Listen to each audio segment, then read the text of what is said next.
Paranoia Agent is a surreal psychological thriller that blurs the line between reality and delusion, paranoia and truth. Directed by the late Satoshi Kon, the series weaves a fragmented narrative centered around Lil Slugger, a mysterious figure attacking people across Tokyo with a golden baseball bat. What begins as a police investigation quickly spirals into a meditation on mass hysteria, trauma, and the fragile nature of perception.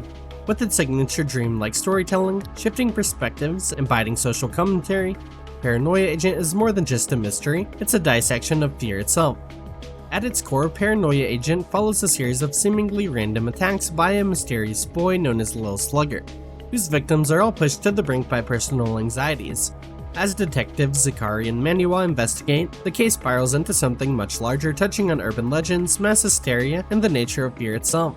The series moves between different perspectives, using its analogy-like structure to explore paranoia on both an individual and societal level. While it starts as a psychological thriller, it soon morphs into something more surreal, blurring the lines between reality and delusion. While Paranoia Agent isn't a direct sequel to Paprika, it shares thematic DNA with Satoshi Kon's final film. Both works explore the intersection of the subconscious and the real world, with dreamlike transitions and shifting identities. However, Paranoia Agent also serves as a kind of creative overflow. Kon has mentioned that the series was a way to explore ideas that didn't quite fit into his films. This approach gives it a unique experimental feel, allowing for a more episodic structure that still ties into a larger narrative. No matter how small or absurd a character's fears may seem, the show treats each with equal weight, reinforcing its central theme: paranoia is universal. The series was produced by Madhouse, a studio that frequently collaborated with Kon on projects like Perfect Blue, Millennium Actress, and Tokyo Godfathers. Key staff included head writer Seishi Minakami, who worked with Kon on Paprika, and character designer Masashi Ando, known for his work on Princess Mononoke and Spirited Away. The animation team was composed of veterans from Kon's previous films, lending Paranoia Agent a consistent visual and narrative style despite its episodic nature. While the art direction and music enhanced the series' unsettling atmosphere, the real draw is how the production team brought Kon's fragmented psychological storytelling to life on a larger scale. Paranoia Agent is the kind of show you can recognize at a glance. Its mix of grounded realism and surreal exaggeration makes it stand out, and that's largely thanks to character designer Masashi Ando. The characters feel distinct and expressive, sometimes even unsettling, which fits perfectly with the show's themes. The color palette leans into muted, almost sickly tones that adds to the tension, making even normal scenes feel off. It's not flashy, but the way it frames shots and builds atmosphere makes it visually striking in a way that sticks with you. The animation might not seem like much at first, but for its time it was way ahead of the curve and still holds up. Instead of focusing on constant fluid motion, Madhouse and Satoshi Kon put their energy into shot composition, eerie transitions, and psychological distortions. That's why even slower scenes feel intense, like something is just slightly wrong. But when the animation does go all out, like Lil Slugger's creepy weightless movements or the mind-bending hallucinations, it's still just as effective today. Paranoia Agent proves that strong direction and visual storytelling matter more than just having smooth animation, and that's why it still looks great years later. The opening theme of Paranoia Agent, Dream Island Obsessional Park by Susumu Hirasawa, is an absolute banger. It's weird, frantic, and almost euphoric in a way that completely clashes with the show's darker themes, yet somehow it fits perfectly. The song's looping electronic beat and unsettling laughter set the tone for the series, making it one of the most memorable anime openings out there. Hirasawa, who also composed for Paprika and Berserk, has a style that's instantly recognizable. His music has this hypnotic, almost otherworldly quality that adds a surreal edge to anything he works on, and Paranoia Agent is no exception.